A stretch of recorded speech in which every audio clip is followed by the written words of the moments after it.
আমরা যতটুকু জানি যে আগামী জুন থেকে বা জুলাই মাসের দিকে স্টারলিংকের যে বাণিজ্যিক যাত্রা সেটি শুরু হতে পারে। তো প্রথমে ব্যান্ডউইথ ইন্টারনেট সেবা দিয়ে তারা যাত্রা শুরু করবে, এমনটা যতটুকু আমরা জানতে পেরেছি।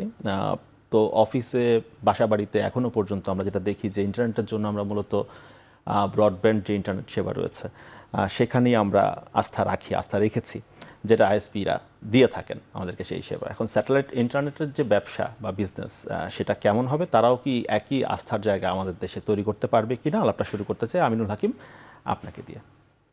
আচ্ছা, প্রথমত হচ্ছিল কি স্যাটেলাইট ইন্টারনেট যেটা আসবে ওনারা কিছু অ্যাডভান্টেজ পাবে, কারণ বর্তমান প্রেক্ষাপটে কিংবা বর্তমান টেকনোলজিতে বাংলাদেশে যেটা অ্যাভেলেবেল আছে যে আমরা ফিক্সড ব্রডব্যান্ড যেটা দিচ্ছি ফাইবার অপটিক্সের মাধ্যমে।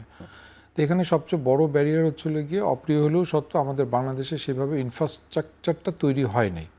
আমি যদি মেট্রো সিটি বলি কিংবা ইন্টার ডিস্ট্রিক্ট কানেক্টিভিটির কথা বলি, স্ট্রং যে ইনফ্রাস্ট্রাকচার থাকে কিংবা দেশের সরকারের যে ইনফ্রাস্ট্রাকচারটা থাকে সেটা আমাদের দেশে এখন পর্যন্ত নেই, কিংবা প্রাইভেট সেক্টরে যেটা আছে সেটার আপ টাইম সেইভাবে আমরা ইনশিওর করতে পারি না।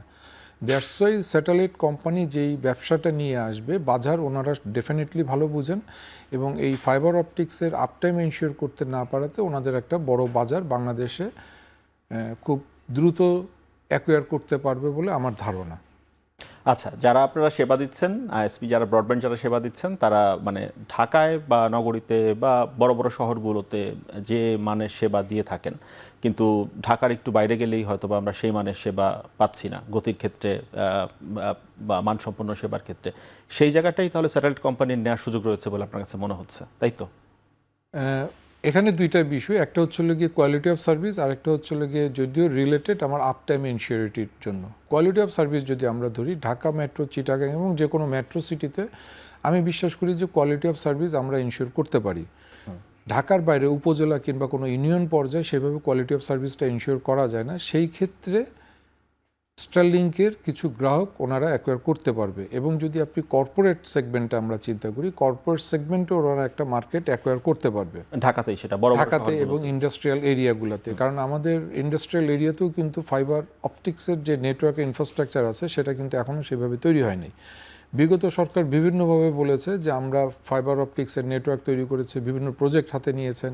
উদাহরণস্বরূপ বলা যেতে পারে বাংলা গভ করেছেন, ইনফো সরকার 2 করেছে, ইনফো সরকার 3 করেছে, বাট কার্যত কিন্তু এই ইনফ্রাস্ট্রাকচারগুলি ফ্রুটফুল কিংবা এই নেটওয়ার্কগুলি কতটুকু লাইভ আছে, কিংবা এটা আইটি অডিট করলে আরও বের হয়ে আসবে আদৌ কি সেই ইনফ্রাস্ট্রাকচারটা আছে নাকি সেই ইনফ্রাস্ট্রাকচারটা ভার্চুয়ালি আমাদেরকে সরকার থেকে প্রেজেন্টেশন করেছে, এটা বোঝা যাবে।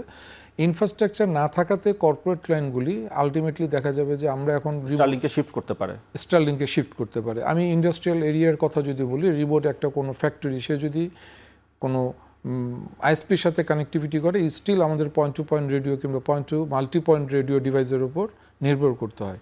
তো এই আরএফ ফ্রিকোয়েন্সি দিয়ে যখন আমরা কোনো একটা ক্লায়েন্ট অ্যাপ করি, তার মানে আমাকে ক্লায়েন্ট প্রিমিসিস এন্ডে একটা কোনো টাওয়ার করতে হচ্ছে, যে টাওয়ারটার ভ্যালু 2 লক্ষ থেকে 2.5 লক্ষ টাকা হচ্ছে ওয়ান টাইম ইনস্টলেশন কস্ট।